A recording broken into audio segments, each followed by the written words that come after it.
Farmer prime minister Imran Khan, former federal ministers اور حاضرین، السلام علیکم۔ آج ٹاپک تو یہ بہت بڑا ہے اور انٹرنیشنلی اس پہ کتابیں بھی کافی لکھی گئی ہیں، اسکالرلی آرٹیکلز بھی ہیں، ریسرچ پیپرز بھی ہیں، بٹ انفارچونیٹلی اس ایشو پہ پاکستان میں اکیڈیمیا نے اتنا زیادہ کام نہیں کیا۔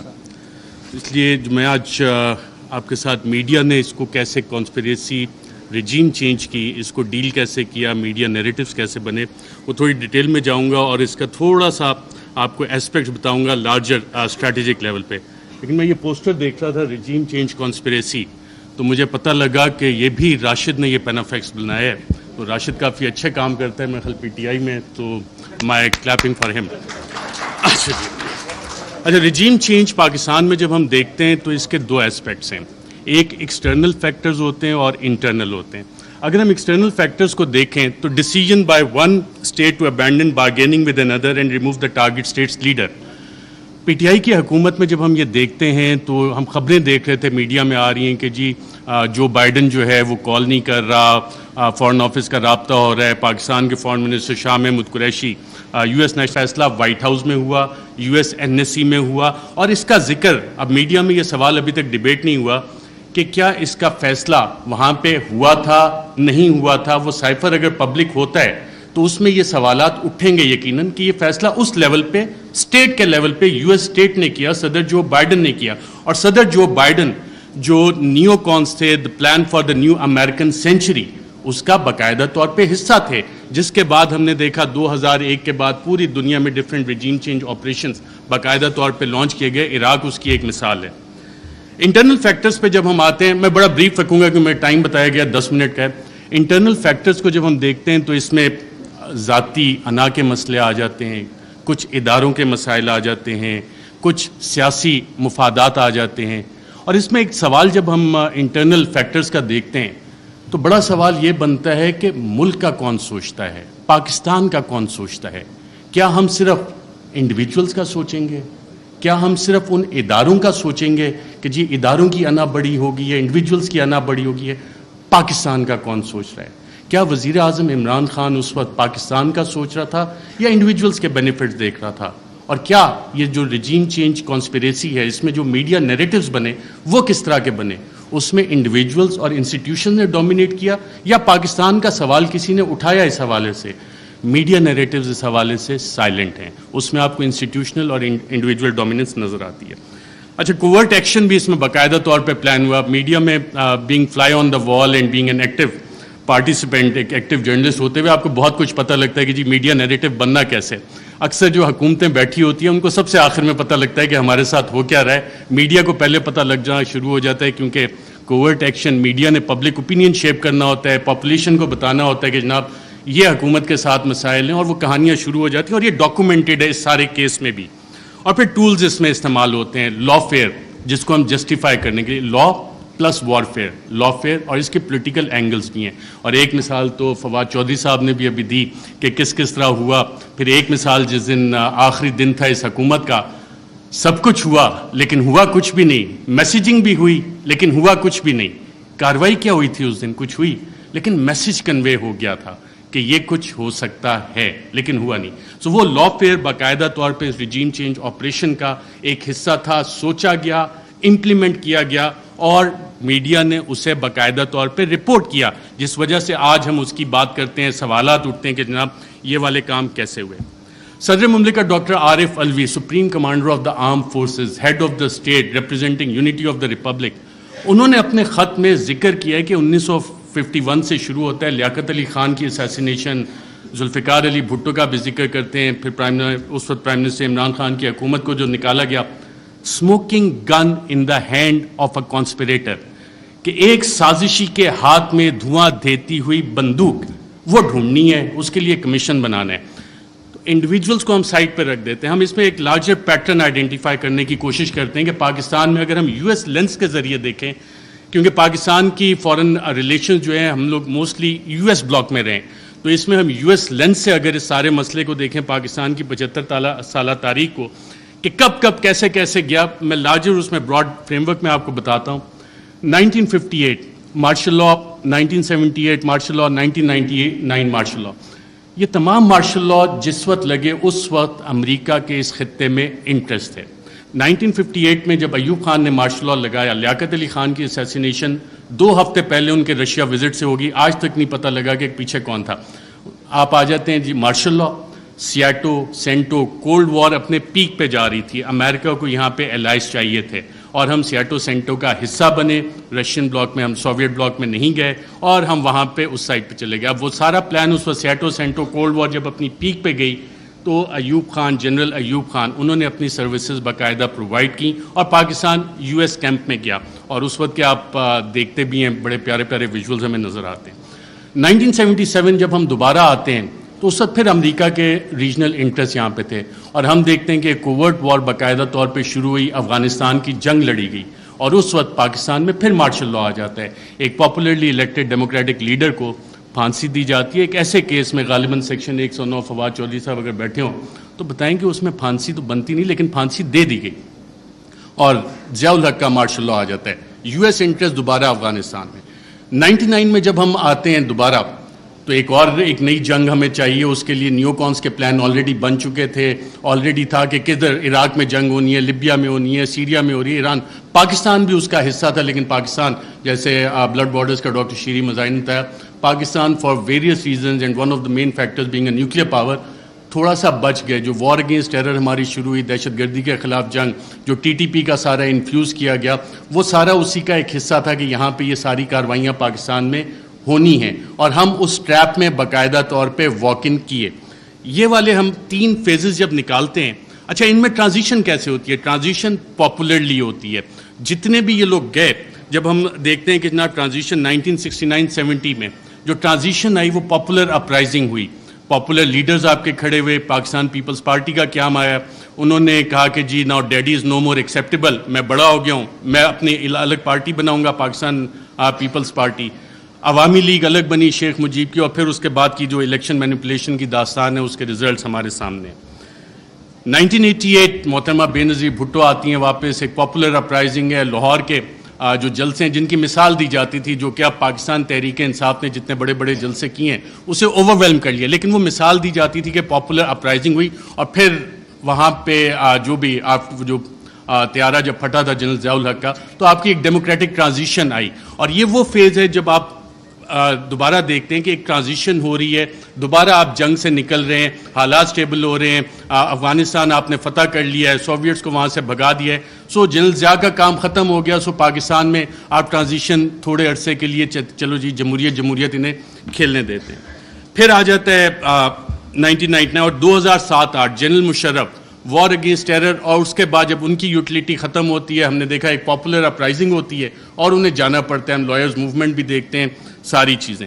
لیکن اس سارے عرصے میں جو ڈیموکریٹک ٹرانزیشن ہماری ہوئی ہے اس میں کیا واقعی حقیقی جمہوریت ہماری قائم ہو سکی کیا, یا کہ ہمیشہ ہمیں ایک ہائبرڈ قسم کی جمہوریت جو ہے وہ ملی ہے؟ اور ہائبرڈ جمہوریت بنتی کیسے ہے؟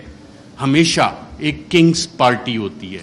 جب آپ پاکستان کی تاریخ اٹھا کے دیکھتے ہیں تو جو مین آن ہارس بیک ہیں, گھوڑے جو لوگ رائڈ کرتے ہیں, ہارس رائڈنگ کرتے ہیں, وہ اچھے گھوڑے رکھنے کا شوق بھی رکھتے ہیں, تو وہ چیز ہوتی ہے. لیکن اس ساری چیز میں ایک ٹائم فریم بڑا ڈفرینٹ آ رہا ہے پاکستان کی تاریخ میں, وہ آ رہا ہے 2018 سے 2022 کا.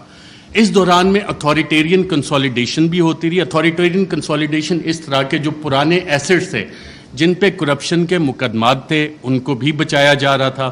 دوسری طرف ایک حکومت کوشش کر رہی تھی کہ جی ہم نے ڈیموکریٹک کنسالیڈیشن کرنی ہے, اس کو روکا بھی جا رہا تھا. اور اکاؤنٹیبلٹی اس کی بہت بڑی مثال ہے. اور اگر کسی نے اس کا ایک ٹائم فریم نکالنا ہے کہ بڑا اچھا احتساب چل رہا تھا, ساری چیزیں 1 پیج پہ چل رہی تھیں, لیکن پھر ایک پریس کانفرنس مشہور زمانہ ہوتی ہے جس میں پوری نون لیگ کی لیڈرشپ بیٹھی ہوتی ہے, اور مریم نواز اس میں ایک بڑی اچھی بات کرتی ہیں کہ چند اہم لوگوں کی ویڈیوز موجود ہیں. اب ماشاءاللہ سارے وفاقی وزراء کابینہ بیٹھی ہے, سابق وزیر اعظم بیٹھے ہیں.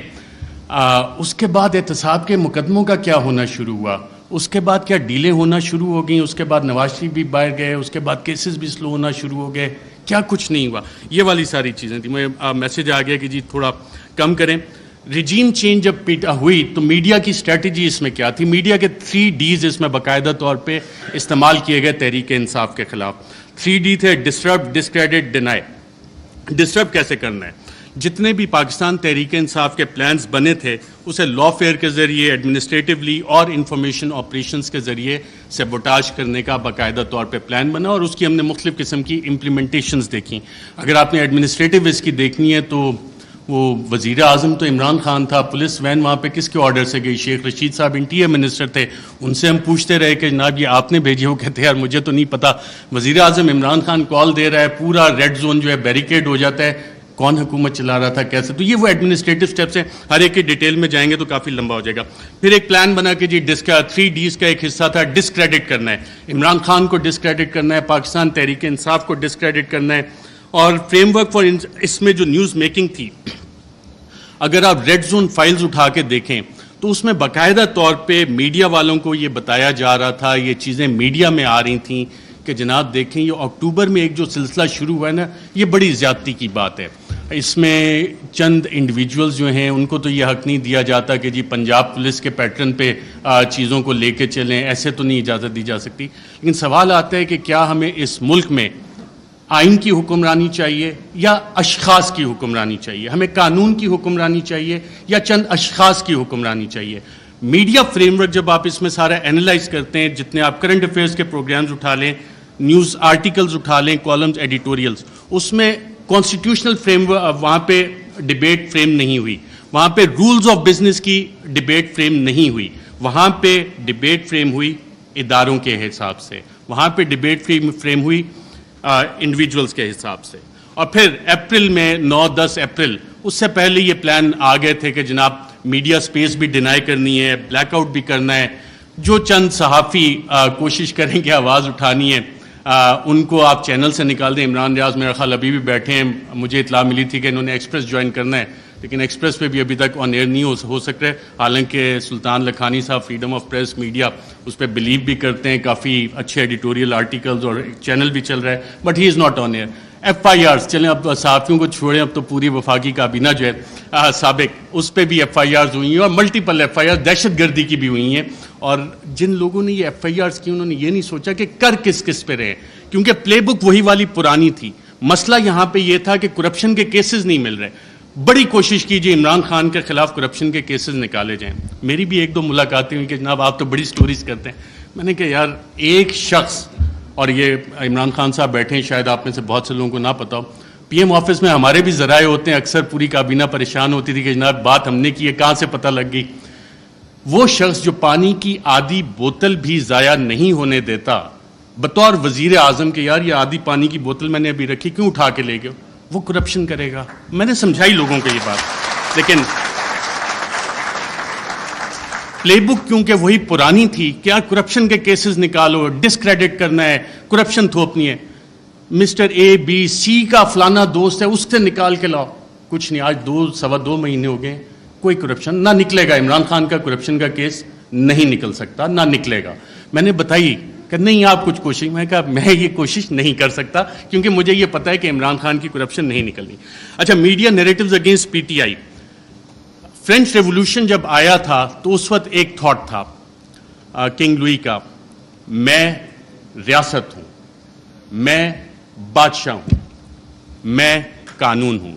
اور یہی چیز ہم نے دیکھی کہ جب میڈیا نیریٹیوز PTI کے خلاف بن رہے تھے, ابھی حال ہی میں آپ اگر آئی ایم دا کنگ کا دیکھ لیں, the king can do no wrong. King ہمیشہ, جو بادشاہ ہے وہ ہمیشہ اچھی چیزیں ہی کرتا ہے.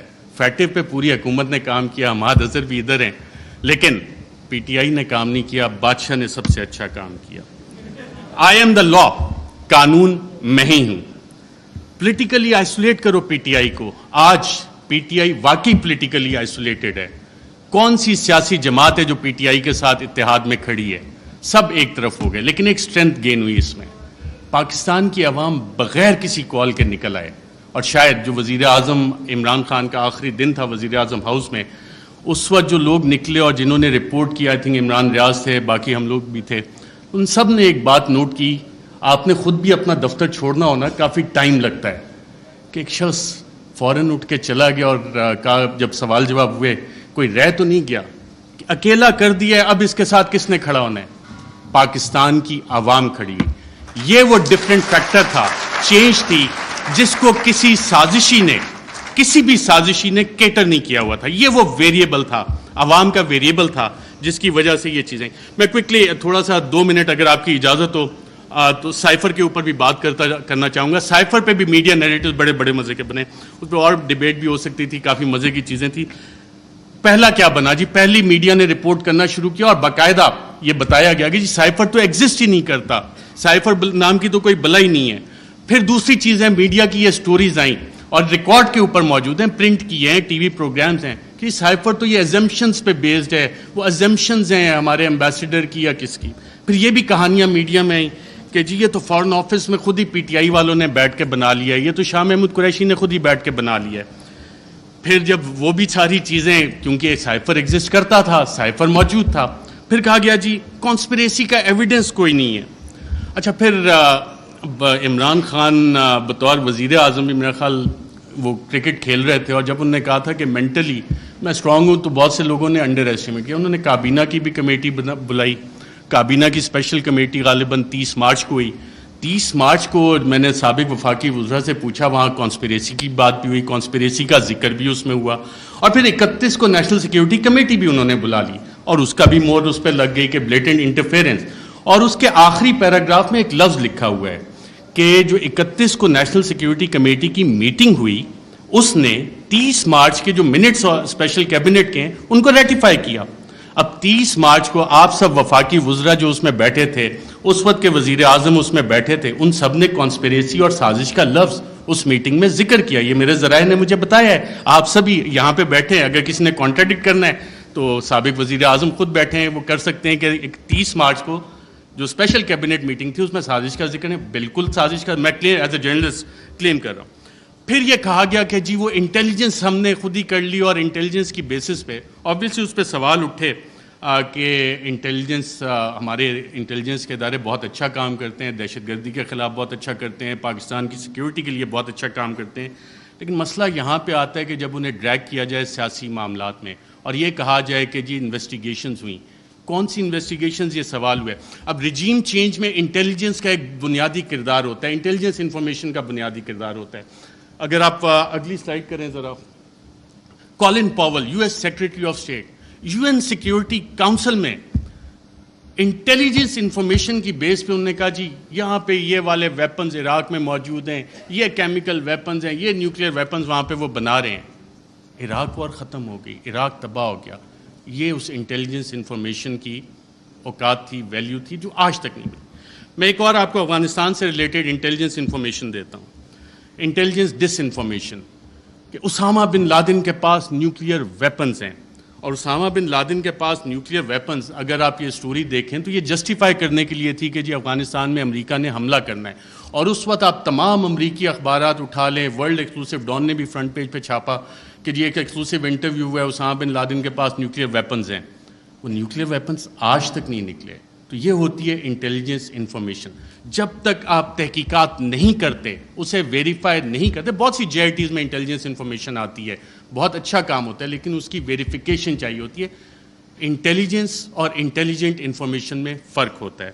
اس کے علاوہ بہت ساری چیزیں ہیں. پروپیگنڈا پہ اگر ہم جائیں, ڈی کلاسیفائڈ ڈاکومنٹس بہت سارے آ گئے, چلی کے حوالے سے, ایران کے حوالے سے, کیونکہ ٹائم میرے پاس کم ہے, میں نے کہا یہ والے لارجر ایشوز آپ کے سامنے رکھوں. Thank you very much.